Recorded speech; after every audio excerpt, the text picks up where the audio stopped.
My son, Daniel, stood on the terrace that Eleanor and I had laid stone by stone, his silhouette framed by the bougainvillea she had coaxed into life. He gestured expansively, not at the view of the valley that had stolen our hearts decades ago, but at the smirking couple beside him, his wife's parents, Gerald and Fiona. "It's just better for everyone this way, Dad," he said, his voice carrying a note of rehearsed finality. "Chloe's parents need a place like this. It belongs to them now." The words didn't crash over me like a wave. They were more like a slow, seeping cold, a poison entering the bloodstream. I looked past him into the living room. Our furniture, the heavy oak table I'd inherited from my father, the worn leather armchair where Eleanor read every evening, all of it was gone. In its place was a collection of sterile, white and chrome monstrosities that looked like they'd been lifted from a soulless hotel lobby. Fiona, my daughter-in-law's mother, was running a manicured hand over the back of a stark white sofa, her expression one of pure, unadulterated triumph. I felt a tremor start in my hands, a low hum of shock that threatened to become a visible quake. I clenched them into fists, digging my nails into my palms. My gaze shifted from the alien furniture to my son, Daniel, my boy, who had taught to ride a bike on this very terrace, whose scraped knees I had patched in the kitchen that was now unrecognizable. He wouldn't meet my eyes. He was looking at his wife, Chloe, who stood beside him, a hand possessively on his arm. Her smile was tight, a victor's smile. "What do you mean it belongs to them?" I asked. The question came out quieter than I intended, a dry rasp. It was Gerald, Chloe's father, who answered. He stepped forward, clapping a hand on Daniel's shoulder in a gesture of grotesque ownership. "What the boy means, Arthur," he said, his voice oozing a condescending sort of pity, "is that you're rattling around in that big house of yours all alone." Daniel and Chloe were worried. We all were. "This place, it's too much for one person. We're happy to take it off your hands. Keep it in the family, so to speak." "So to speak," I repeated, the words tasting like ash. I looked at Daniel again, a silent plea in my eyes. "Say something. Tell me this is a joke, a misunderstanding." He finally met my gaze, but there was no warmth in it, only a hard, defensive sheen. "Dad, be reasonable. You never come here anymore. It's been sitting empty since she passed. It's a waste. Gerald and Fiona can get some real use out of it. It's what Mom would have wanted." That was the blow that landed. The invocation of her name, of Eleanor's memory, to justify this theft. A hot, white spike of anger pierced the cold shock. It was so sharp, so pure that it cleared my head. I saw them all with perfect, chilling clarity. Daniel, my son, weak and pliant, molded by the will of his wife. Chloe, the architect of this coup, her ambition a sharp, ugly thing.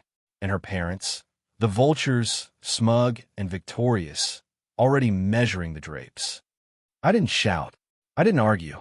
That was what they expected. They were braced for an emotional outburst, a scene they could dismiss as the ramblings of a grieving old man. I gave them nothing. I let the silence stretch, watching as their triumphant expressions flickered with a hint of uncertainty. I took one last look around. I saw not the chrome and leather, but the ghost of our life here. I saw Eleanor, her hands covered in soil, tending her roses.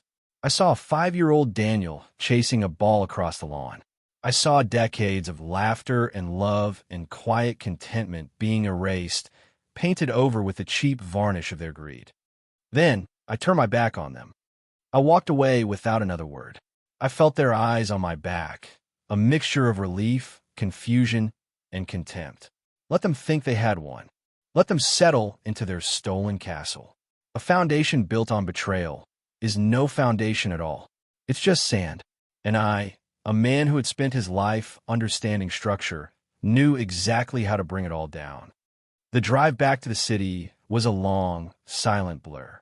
The miles unspooled before me, but I saw none of it. My mind was a projection room, playing scenes from the past 40 years on a loop. The day Eleanor and I first saw the land, a wild, overgrown hillside with a crumbling stone ruin. She had seen the potential immediately. "It has good bones, Arthur," she'd said, her eyes alight. She was the artist, I was the engineer. She dreamed it, and I drew the blueprints to make it real. We built that house ourselves, mostly. Hired help for the heavy lifting, the plumbing, the wiring, but the soul of it was ours. The stone for the fireplace we hauled from the riverbed. The beams in the ceiling were salvaged from an old barn 2 towns over. Every nail, every tile was a decision we made together. It wasn't just a house. It was the physical manifestation of our marriage, a structure built of love and compromise and shared effort. I remembered her planting the jasmine vine that now climbed the western wall. It sent a constant, sweet presence on summer evenings. I remembered sitting on the unfinished terrace with 2 glasses of wine, watching the sunset paint the valley in shades of orange and purple, dreaming of the grandchildren who would one day play there. Grandchildren who would now be taught that this place belonged to the grasping, smug family of their mother. The grief I had been managing for the 2 years since her death, a dull, constant ache, was sharpened now by this new pain. It was a violation, a desecration. They weren't just taking a piece of property. They were trying to erase her. To erase us. My phone buzzed in the cup holder. I glanced at the screen. A text from Daniel. I knew what it would be before I read it. A justification. A flimsy attempt to smooth things over, to manage my reaction. Dad, I know you're upset, but this is for the best. We can talk about it later when you've calmed down. Calm down. Something inside me shifted. It was a quiet, tectonic movement. The plates of grief and sorrow and shock ground against each other, and in the friction, something new was forged. Not heat, not rage. It was something colder, harder. It was resolve. It felt like steel setting in my spine. He had mistaken my silence for weakness, my grief for senility. They all had.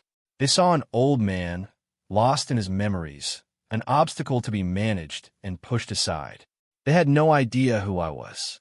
They had forgotten that before I was a husband and a father, I was an engineer, a man who solved problems, a man who understood stress points, load-bearing walls, and the precise application of force required to bring a compromised structure down. It wasn't a vow made in heat. It was a blueprint forming in my mind with cool, architectural precision. They wanted the house. Fine. I would let them have it. I would let them move in, unpack their soulless belongings, and toast their victory with cheap champagne.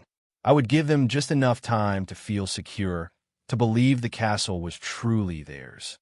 And then I would introduce them to the ghost. By the time I pulled into my driveway in the city, the initial blueprint was complete. It was elegant in its simplicity, brutal in its effectiveness.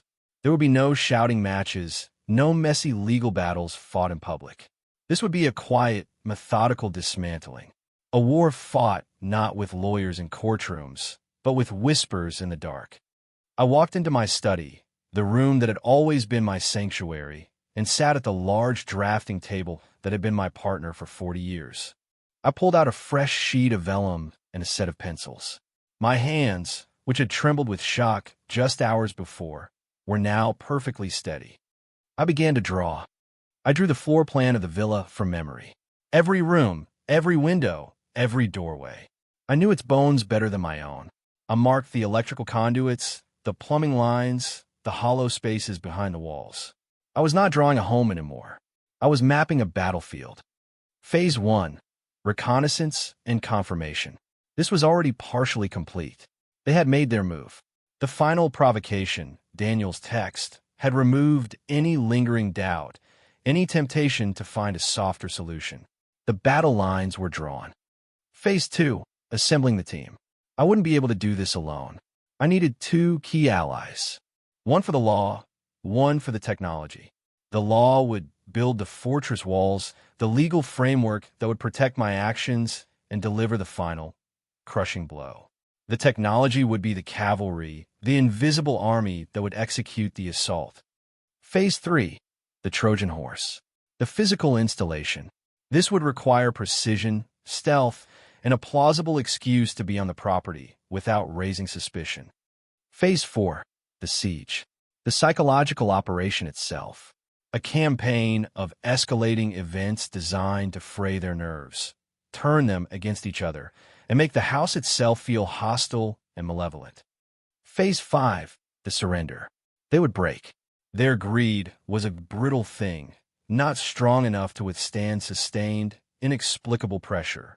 They would abandon the house, convinced it was haunted, cursed, or simply broken beyond repair. Phase 6, checkmate. The final, irreversible move that would put the villa forever beyond their reach, while honoring everything it was meant to be. I sketched notes in the margins, my handwriting small and precise. For each phase, I listed requirements, potential obstacles, and solutions. The anger was gone, burned away as fuel for the cold engine of logic. What remained was a profound, almost serene sense of purpose. They had started a war. I was simply going to finish it, and I would do it with the same methodical care with which I had built that house in the first place. The first call was the easiest. Mr. Harris had been my lawyer for 30 years. He was a dry, meticulous man who valued precision and abhorred melodrama. He had handled the legal work when we first bought the land for the villa and had helped me with Eleanor's estate. He knew the history. He knew me. I called his private line the next morning. "Arthur," he said, his voice its usual calm monotone. "To what do I owe the pleasure?" "I have a situation, Jonathan," I said, forgoing any pleasantries. "It involves the villa." I laid out the events of the previous day, sticking to the facts, omitting the emotional turmoil. I relayed the conversations, the state of the house, and Daniel's final declaration. I could hear the faint scratching of his pen on a legal pad as I spoke. When I finished, there was a long pause. "I see," he said, the two words carrying a weight of disapproval that a more emotional man would have needed a full paragraph to convey.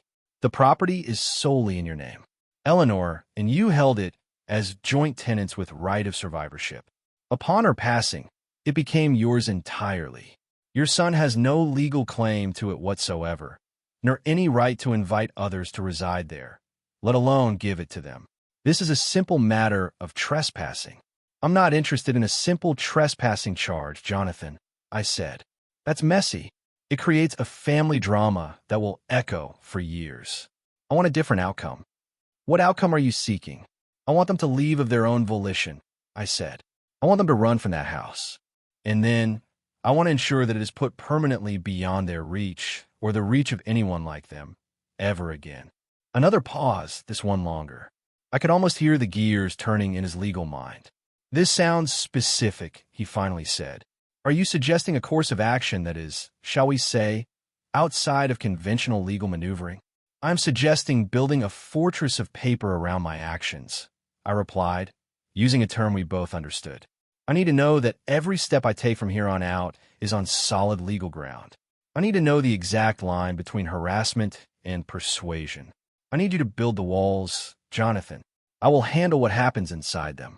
"Understood," he said, a hint of something that might have been admiration in his voice. "Let's start with the ownership documentation. I'll draw up a formal notice to vacate, but we will not serve it yet. We will hold it in reserve. It will be our final volley, not our first. In the meantime, document everything. Every text, every call. Create a timeline. And Arthur, be careful." "I'm always careful, Jonathan," I said. "I'm an engineer. One ally secured." The paper walls were under construction. Now, for the cavalry. This required a more delicate touch. My second call was to a young man named Leo. I had mentored him years ago when he was a brilliant but unfocused intern at my firm. He had a genius for electronics and systems integration that bordered on witchcraft. He'd since started his own company specializing in high-end, custom smart home and security installations. More than that, he owed me a favor. I had co-signed a loan for his first workshop when no bank would take a chance on him. I found him at that same workshop, now a sprawling facility filled with circuit boards and wires. He greeted me with a warm hug, his youthful energy a stark contrast to my own measured pace. "Arthur, what a surprise. What brings you to my corner of the world? Don't tell me you're finally letting me automate that old house of yours." "Something like that, Leo," I said, allowing myself a small, dry smile. "I have a project for you, an unusual one. It requires absolute discretion and a creative application of your skills." We went to his office, a chaotic space filled with monitors and prototypes. I laid out the second part of my plan. I wasn't asking him to build a security system. I was asking him to build the opposite, a system of insecurity, a network of devices designed to create a sense of unease, of being watched, of a house slowly turning against its occupants. Leo listened, his initial jovial expression slowly morphing into one of intense concentration. He leaned forward, his eyes gleaming with the thrill of a unique technical challenge. He wasn't judging the morality of it. He was simply processing the engineering problem. So, we're not talking about simple bumps in the night, he said, already sketching on a tablet. We're talking a fully integrated, remotely operated psychological warfare suite. Precisely, I said. Motion triggered strobing in peripheral vision. Not the whole room, just a corner, so they think they imagined it. Directional audio emitters that can project whispers that seem to come from right behind their shoulder. We could tie into the plumbing, create pressure fluctuations, dripping faucets that start and stop on their own, toilets that flush in empty bathrooms. Yes, I said, my own ideas finding a voice in his technical expertise. I was thinking of the lighting as well, dimming and brightening on a randomized, subtle algorithm. And the sound, not just whispers, the sound of footsteps on the floor above them when they're all downstairs. The faint sound of a music box, one of Eleanor's old tunes. Leo's fingers flew across the tablet. We'll need a dedicated control system, hidden with its own power source. A small cellular modem for remote access. We can hide the components inside walls, behind fixtures in the attic. Untraceable to anyone else, it would just look like a house with a lot of really, really bad wiring and plumbing. How long would it take to acquire the components and assemble the system? I asked. He looked at his screen, then at me. For you, Arthur? I can have a kit ready to go in 48 hours. The real challenge will be the installation. We'll need to get into the house, alone, for at least a full day. The third piece of the puzzle, the Trojan horse. I already had the solution. I'll handle that part, I said. Just have the kit ready. I left Leo's workshop feeling the solid satisfaction of a well-made plan coming together. Harris was building the legal fortifications. Leo was forging the weapons. Now, I just had to create the opportunity to get my army inside the gates. I waited 2 days, giving them time to settle in, to grow more confident in their ownership. Then I made a call to my son. I kept my voice low, tinged with a note of resigned sadness. It wasn't entirely an act. Daniel, I said, I'm not going to fight you on this. I'm too old for that kind of conflict. I could hear the relief in his exhale. Dad, I'm so glad to hear you say that. I knew you'd come around. It really is for the best. There are just a few things, I continued, my voice frail. Your mother had some personal effects in the master bedroom closet, in a small locked chest, and some of my old drafting tools are in the study. They have sentimental value. I like to come by and pick them up. It won't take me long. Of course, Dad, of course, he said, magnanimous in his victory. When were you thinking? I'll also need to call a plumber, I added, ceding the excuse. The guest bathroom shower has had a persistent leak behind the wall.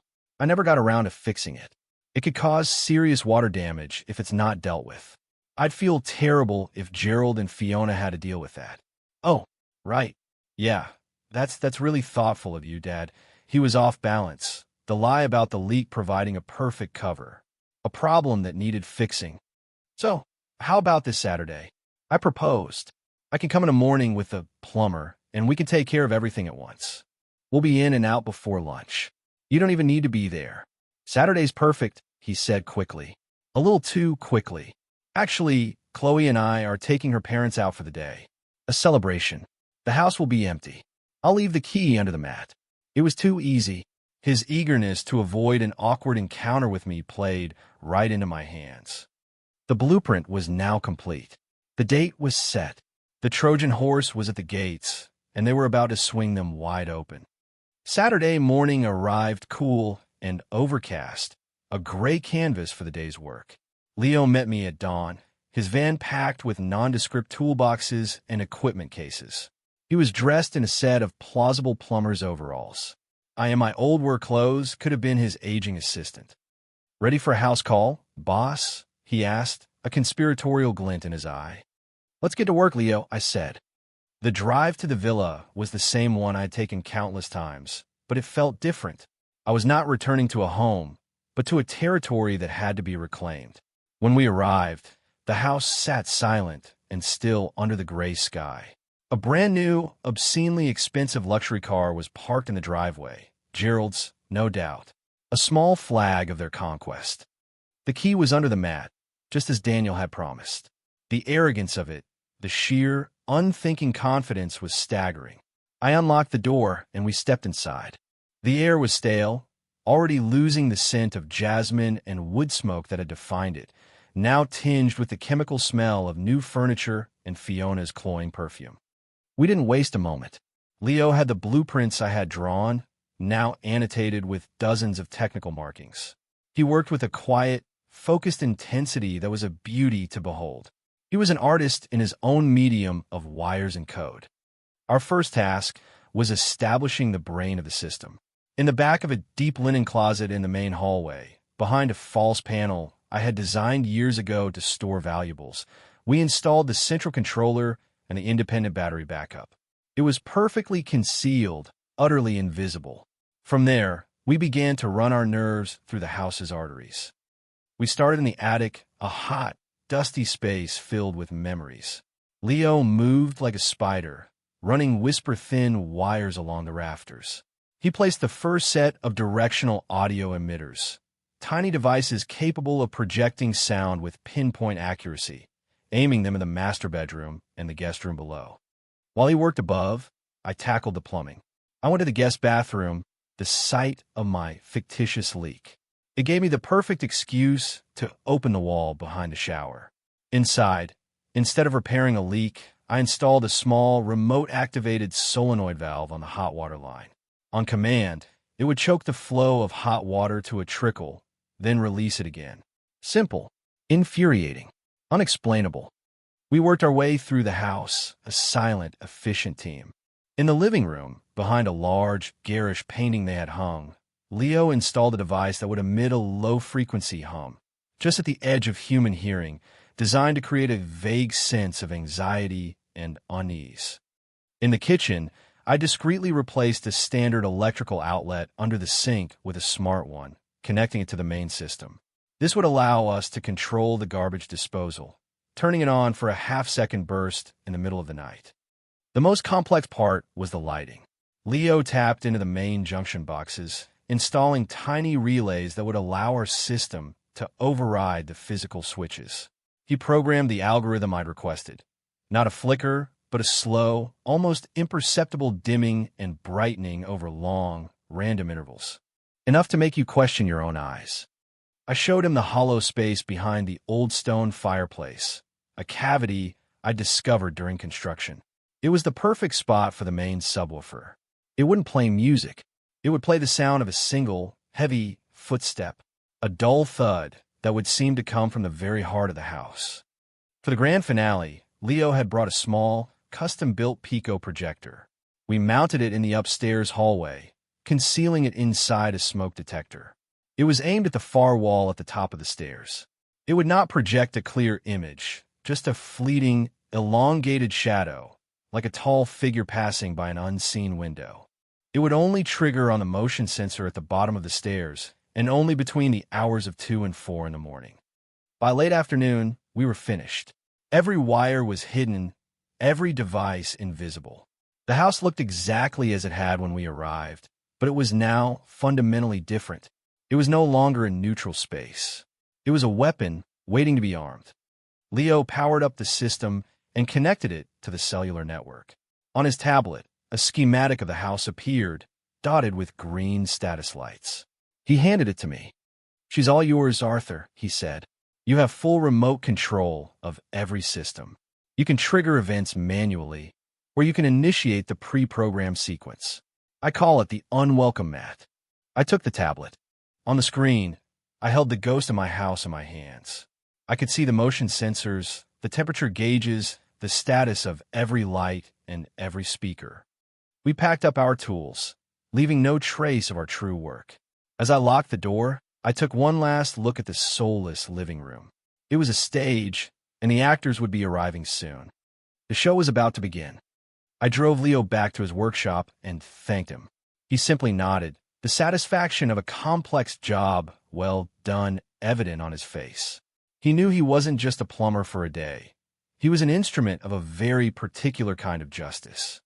Back in my own quiet house, I set up my command center. It was nothing more than my armchair, a cup of tea, and the tablet Leo had given me. I didn't have to wait long. Just after 7 in the evening, my phone buzzed with a notification from the system. A motion sensor had been triggered on the driveway. I pulled up the feed from the discreet camera we had placed in a birdhouse overlooking the front of the villa. Gerald's ostentatious car rolled into view. They were back.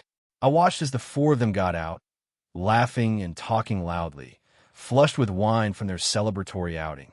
They moved with the casual, thoughtless entitlement of conquerors. I watched them enter the house. For the first 2 hours, I did nothing. I let them settle. I watched them through the few cameras we'd installed. One in the birdhouse, one disguised as a smoke detector on the terrace, and one looking into the living room from a bookshelf. The audio was surprisingly clear. I heard Fiona complaining about the chill in the air. I heard Gerald boasting about the deal they'd gotten. I heard Chloe and Daniel murmuring to each other, their words a low hum of self-congratulation. This was the most important part of the plan, the waiting period. It was crucial that the house felt normal to them at first. Their sense of security was the ground I needed to soften before I could trigger the earthquake. I was patient. I had a lifetime of patience. Around 10 o'clock, they began to head to bed. This was the moment. Phase 4 would begin not with a bang, but with a whisper. I waited until the motion sensor showed that Daniel and Chloe were in the master bedroom, and her parents were in the guest room across the hall. The lights were out. The house was quiet. On my tablet, I selected the directional audio emitter in the attic, the one aimed directly over the guest room. I chose an audio file from the library Leo had prepared. It was a simple recording of a single, slow, creaking sound, the sound of a heavy floorboard settling. I played it once. I waited. A few minutes later, the living room light came on. The camera showed Gerald, clad in silk pajamas, peering around the empty room. He looked confused. He listened intently, heard nothing more, and then, with a shrug, turned off the light and went back upstairs. A perfect start. The seed of doubt had been planted. I let an hour of silence pass. Then, I activated the next sequence. In the kitchen, the garbage disposal whirred to life for less than a second. A harsh, guttural growl in the silent house. On the camera, I saw the master bedroom light flick on. Daniel emerged a moment later, walking cautiously down the stairs. He went into the kitchen, looked around, checked the switch, which was of course in the off position, and stood there for a full minute, listening. He eventually returned to bed, but his movements were less confident now. The true performance began after midnight. I initiated Leo's program. The unwelcome mat, the slow, randomized dimming of the hallway nightlights began. It was a subtle, creeping change, something you would feel before you consciously noticed it. At 2:15 in the morning, Fiona got up to use the bathroom. As her feet hit the floor, I manually triggered the sound of a young woman softly humming from the emitter at the far end of the hallway. It was a lullaby Eleanor used to hum to Daniel. The sound was faint, ethereal. Fiona froze in her doorway, her head cocked. Then she scurried to the bathroom and locked the door behind her. While she was in there, I activated the solenoid on the plumbing. When she washed her hands, the water ran cold. Stone cold. I could imagine her frustration. The first major event was timed for 3 o'clock, the so-called witching hour. As Gerald and Fiona slept and Daniel and Chloe tossed and turned, I activated the subwoofer behind the fireplace. Thud. A single, heavy, resonant sound that seemed to shake the very bones of the house. It was deep and visceral. Lights flashed on in both bedrooms simultaneously. I saw Daniel and Gerald meet in the upstairs hallway, their faces pale in the dim light. "Did you hear that?" Daniel whispered, his voice tight with alarm. "Of course I heard it," Gerald snapped. "What was it?" "Sounded like something fell over downstairs." They crept down the stairs together. This was the moment the Pico projector was waiting for. As Daniel's foot hit the bottom step, the motion sensor triggered. On the wall at the top of the stairs, a tall, distorted shadow slid silently past and vanished. Daniel didn't see it, but Gerald, looking back up the stairs, did. His eyes went wide. He grabbed my son's arm. "What the hell was that?" he hissed. "What was what?" Daniel asked, looking around the empty living room. "Upstairs. I saw someone. A shadow." "Don't be ridiculous," Daniel said, his own fear making him irritable. "You're seeing things." The argument that followed was quiet but vicious. The first crack in their united front. While they bickered, I made the lights in the living room strobe once, a single, brilliant flash of light that plunged them back into darkness. They both yelled. Now Chloe and Fiona were at the top of the stairs, demanding to know what was happening. The house was no longer a prize. It was a trap, and they were all caught in it. For the rest of the night, I orchestrated a symphony of chaos. Whispers that seemed to follow them from room to room. Doors that creaked open on their own, thanks to a small, battery-powered device Leo had attached to the hinges. The music box melody, playing so faintly they couldn't be sure if they were hearing it or imagining it. By dawn, they were a wreck. I watched them huddled in the kitchen, exhausted and terrified, their faces drawn in gray. They weren't conquerors anymore. They were prisoners. "This house is wrong," Fiona said, her voice trembling. "I'm not staying here another night. It's just an old house," Daniel insisted, but his voice lacked conviction. "The wiring is probably shot. The plumbing is old. And the shadows?" Gerald shot back. "The footsteps? Does old wiring make footsteps, Daniel?" They left before noon. They didn't pack. They fled. They threw a few bags in the car and drove away, leaving their sterile furniture and their grand ambitions behind. I watched them go, my face impassive. There was no joy, no triumph. Just a cold, quiet satisfaction. The feeling of a complex equation solved. The house was quiet again. The ghost I had created had done its work. The phone call came exactly when I predicted it would, early the next morning. It was Daniel. His voice was a ragged mix of anger and fear. "What did you do to that house?" he yelled, dispensing with any greeting. I let a beat of silence pass, then infused my voice with gentle confusion. "What are you talking about, Daniel? I came and got my things just as we agreed. Is something wrong?"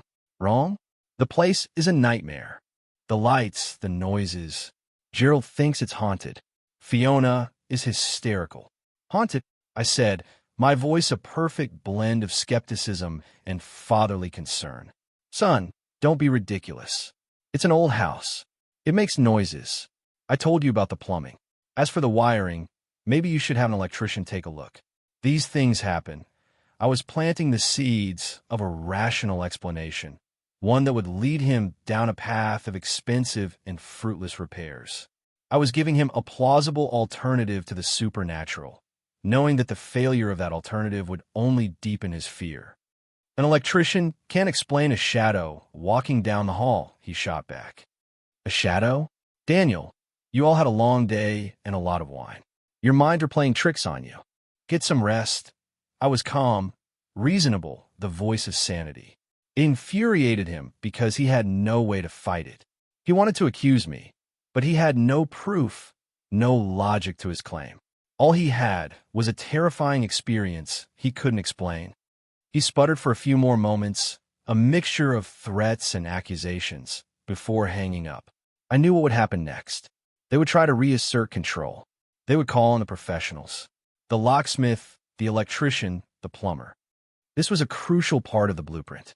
Their attempts to fix the problem would only reinforce the idea that the house itself was actively resisting them. Leo and I had designed the system to be undetectable by conventional means. An electrician would check the breaker box and the wiring and find nothing wrong. The lights would work perfectly under his testing, only to begin their slow, maddening dance the moment he left. A plumber would find no leaks, no pressure drops, no reason for the faucets to act possessed. They would spend a week and a small fortune trying to tame the house, and the house would simply refuse to be tamed. Every failed repair would chip away at their resolve, feeding their growing terror. Their sense of ownership would be replaced by a feeling of being unwelcome intruders. A few days later, I received a call from a very flustered Mr. Harris. "Arthur," he said, his voice tight with suppressed amusement. "I've just been contacted by a lawyer representing a Mr. Gerald Croft. He was making some unusual inquiries. He wanted to know if there was any history of unnatural phenomena associated with the villa. He also accused you, in rather colorful terms, of somehow sabotaging the property's utilities." "And what did you tell him, Jonathan?" I asked calmly. "I told him that his client was a guest on your property, and that if he had concerns about the maintenance, he should forward them to you in writing. I also reminded him that his client is, legally speaking, a trespasser, and that you have been extraordinarily gracious in not yet involving law enforcement." He became rather quiet after that. The paper walls were holding strong.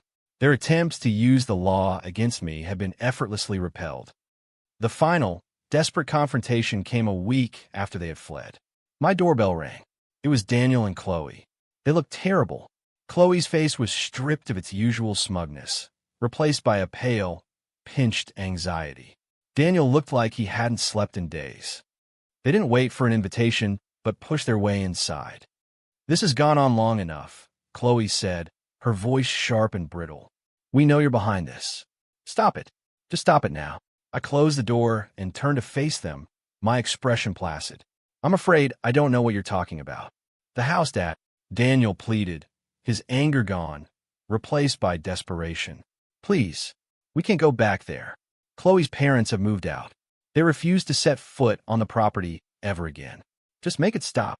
Here it was, the moment of their surrender. They were no longer demanding. They were begging.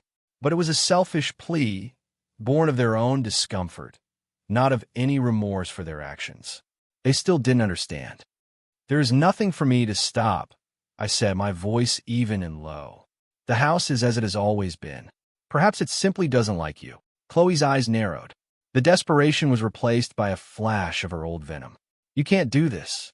That house is Daniel's inheritance. It's ours." "An inheritance," I said, letting the word hang in the air, "is something that is given freely and with love upon one's death. It is not something that is taken by force and with contempt while one is still very much alive. You seem to have confused the 2-inch. This was the moment for the final move. Phase 6. Checkmate. "The house was never about money," I said, looking directly at my son. "It was about memory. It was your mother's heart, made tangible in stone and wood. You didn't just try to take a building from me, Daniel. You tried to steal her memory and give it to strangers. You stood on the terrace she built, and you declared her legacy null and void." A flicker of something, shame perhaps, crossed his face. "You don't have to worry about the house anymore," I continued. "None of you do. It's no longer your concern." I walked over to my desk and picked up a thick envelope. I handed it to Daniel. He opened it with trembling fingers. Inside was a set of legal documents, beautifully prepared by Mr. Harris. "What is this?" he whispered. "That," I said, "is a deed of gift. I have donated the villa and the land it sits on, in its entirety, to the Eleanor Vance Foundation for Veterans Families. It's a charity I established last week in your mother's name. Her father, your grandfather, served his country with honor. It's what she would have wanted. The property will be used as a peaceful retreat for the families of wounded soldiers, a place for them to heal, a place of peace, not of greed." I paused, letting the full weight of it land. "I have, of course, retained lifetime visiting rights for myself. The foundation takes possession next Monday. The transfer is irrevocable."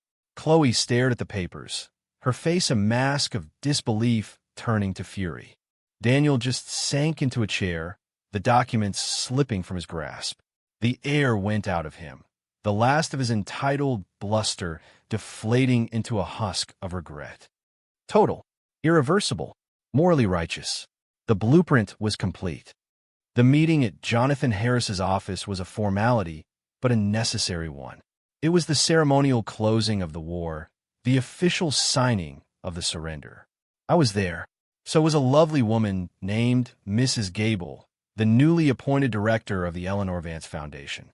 And, at Jonathan's insistence, Daniel and Chloe were there as well, along with their now impotent lawyer. Gerald and Fiona had, unsurprisingly, declined to attend. Jonathan, in his impeccably dry manner, walked them through the final, ironclad documents. He explained that the donation was complete, legal, and unchallengeable. He explained that any remaining items of their personal property at the villa would be held for 30 days, after which they would be disposed of. His voice was a calm, dispassionate instrument of their total defeat. Chloe sat rigid, her jaw clenched, radiating a silent, hateful fury. Her lawyer looked deeply uncomfortable, like a man who knows he's been brought to a gunfight armed with a strongly worded letter. But my focus was on Daniel. He wasn't looking at the lawyers or the papers. He was looking at me. And for the first time since this began, I saw something other than greed or weakness in his eyes. I saw a glimmer of the boy I had raised. I saw shame. When Jonathan finished, there was a heavy silence. Mrs. Gable, a kind-faced woman with a gentle strength, spoke up. "Mr. Vance," she said to me, "on behalf of the countless families who will find peace and healing in this incredible place, thank you. We are honored to be the custodians of Eleanor's legacy." The name, Eleanor, spoken with respect and reverence. It hung in the sterile conference room, a stark contrast to the way Daniel had tried to use it as a tool for his own gain. Daniel flinched as if struck. He looked down at his hands. He finally seemed to understand what he had lost. It wasn't the house, not really. It was his connection to her, to his own past, to the man he was supposed to have become. He tried to sell his birthright for a mess of pottage, and now he had neither. The meeting concluded. As we were all standing to leave, Daniel spoke, his voice hoarse. "Dad, can we talk?" Chloe shot him a venomous look, but he ignored her. "There will be time for that later, Daniel," I said calmly. "But not today. Today is for your mother." I turned and walked out of the room with Mrs. Gable, leaving him standing in the wreckage of his own making. A few weeks later, I drove out to the villa. The transformation was already beginning. A new, simple wooden sign had been placed at the entrance. Eleanor's Haven, the garish furniture was gone, replaced by comfortable, sturdy pieces that invited you to sit and rest. The chemical smell was gone, and the scent of jasmine and freshly cut grass was returning. I met Mrs. Gable on the terrace. A young family was there with her, a soldier in a wheelchair, his wife, and their two small children who were chasing butterflies on the lawn. The sound of their laughter filled the air. It was a sound that had been absent for too long. "He's speaking again," the young wife told me, her eyes shining with tears. "Our son. He hasn't said a word since his father was injured. But yesterday, sitting right here, he started talking again." I looked out at the valley, the same view Eleanor and I had fallen in love with. The house was finally serving its true purpose. It wasn't a possession. It was a sanctuary. It was breathing again. Its soul, which had been smothered, was restored. As I was preparing to leave, another car pulled up. It was Daniel. He was alone. He got out of the car and stood there uncertainly, looking not at me, but at the house, at the family on the lawn. He looked older, chastened. He walked over to me slowly. I wanted to see it," he said. We stood in silence for a few minutes, watching the children play. "She would have liked this," he said quietly. "Mom, she really would have." "Yes," I said. "She would have." "Dad, he struggled for the words. "I am so sorry. There's no excuse. I was weak, and I was greedy, and I let other people tell me what was important. I betrayed you, and I betrayed her. It was the apology I had thought I would never hear. It was real. It was born of true regret, not of defeat." I looked at my son, my only child. The anger was gone. The cold resolve had served its purpose and melted away. All that was left was a deep, abiding sadness for the time we had lost. "I know, son," I said. "The path back from where you've been is a long one. It will take time." He nodded, accepting it. He didn't ask for forgiveness. He didn't ask for the house back. He didn't ask for anything. He simply stood there, acknowledging the boundary he had shattered and that I had been forced to rebuild out of steel. A home, I realized, is not about the walls or the roof. It's about the boundaries of respect and love that protect the people inside. When those boundaries are breached, the structure becomes uninhabitable. I had to tear my house down to its foundations, psychologically speaking, to save its soul. I had to lose it to truly reclaim it. Daniel left a few minutes later. There was no grand reconciliation, no tearful embrace. But as he drove away, I felt the first, tentative possibility of a new foundation being laid between us. One built not on assumption and entitlement, but on the hard-won ground of respect. It would be a slow construction, but I was, after all, a patient man, and I knew how to build things to last.